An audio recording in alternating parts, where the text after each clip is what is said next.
Does everybody know Scott? You can say hi, Scott. Hi. There you go. Scott Heiferman. It's a small group. It's a very small group. Scott Heiferman is one of the co-founders of Meetup.com. He's also the CEO, which means he's a big wig, very big wig. And he's very important. Without him, what would we do with all of our free time? So, our copious free time. And he's pretty great, and he's agreed to come here and talk to us. And not only being the founder of Meetup, co-founder of Meetup, but he's also an organizer. So he gets to look at this from a perspective that we can all appreciate, bringing people together, and you know, creating a community out of the virtual world. Okay. Scott is also, I don't know if you're still organizing it. I looked today, but there was another guy's face there, of the New York Tech Meetup, which as of today has 10,277 members. I wish. So, Scott, everybody welcome Scott. Okay.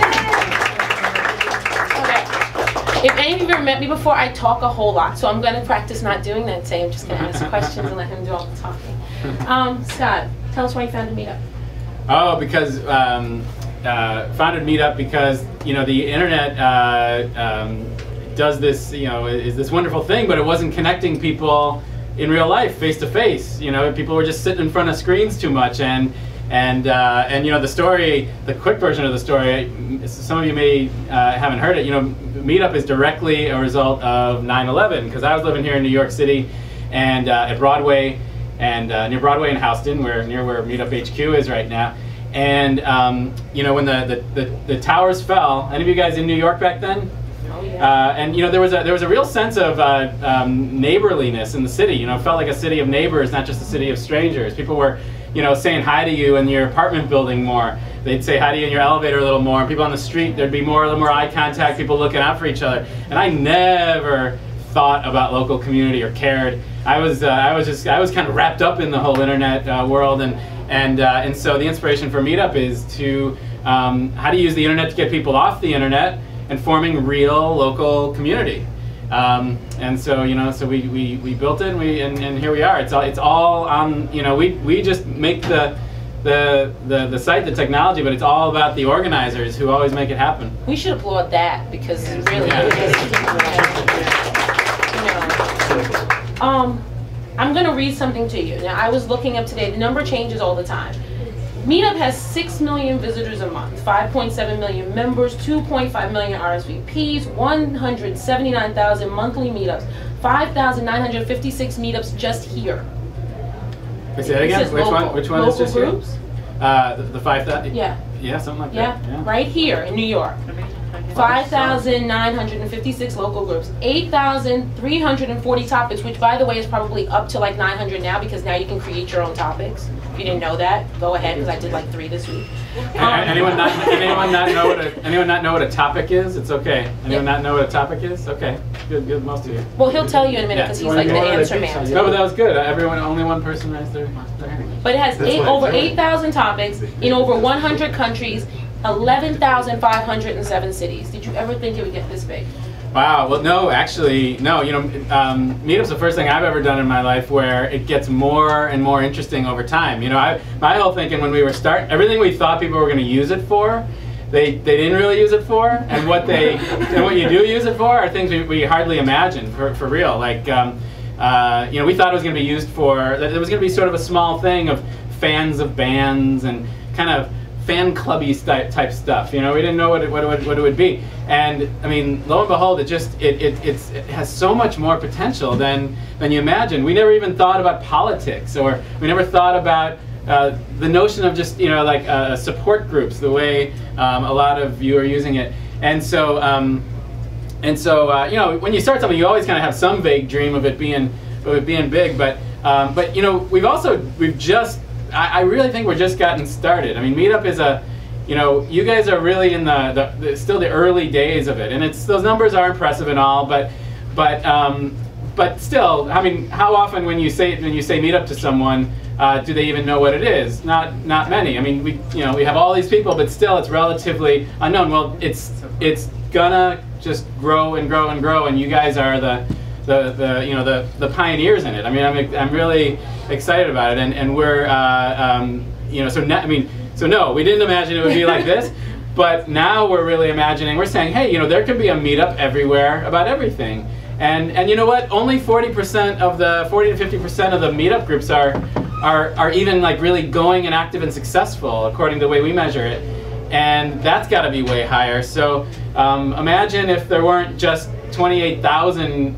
Currently, there's like 28,000 meetups worldwide that are really active right now. They've had a good meetup. They've had a meetup in the past 30 days, but we say that can be millions. And you guys are probably going to talk about. I bet you 5 years from now or so, you're going to say, I remember when Meetup, when no one really knew what it was, and it was a struggle to get people to show up because it was still sort of weird. But that's going to change. We're at the real cusp of something big in society. This combination of economic collapse, the combination of people getting comfortable with things like Facebook and Twitter, the combination of a community organizer in the White House. All these things kind of are going to pile on over the next months and years, and are going to make your meetups even more more successful, and there's just going to be a lot more of it, and a room like this will be a lot bigger room, and it's going to be it's going to be great. He's killing me because he just trampled over like 3 of my questions. Oh, no. Did you see me turn the page? But no, I'm quick-witted. It's fine. There are some things you may not know about Scott, and he's very Googleable. So I really would advise that you do that. Not only is he Googleable, but it's kind of fun. Yeah, I made up Googleable. It's kind of fun. He was in Crane's 40 under 40, top 40 under 40 in 2007. That's kind of a big deal. He's been on Business Insider, and he quotes things. He says, when he said meetups about everything, everywhere, if you read the stuff, you see a lot of community things about bringing people together. So in January of this year, for the inauguration, you paired up with Huffington Post. Yes. And what'd you do?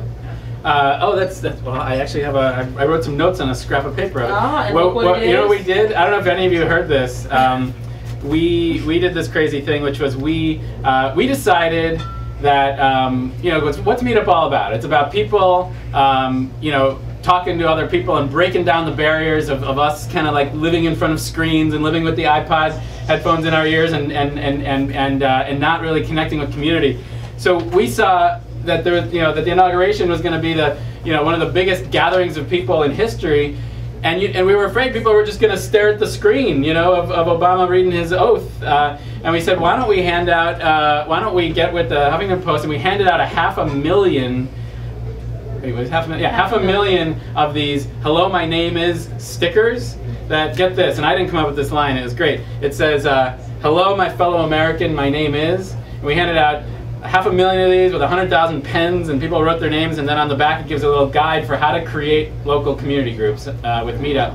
And I don't know what what happened with all of it, and it's hard to tell what the impact of it was, but it was fun.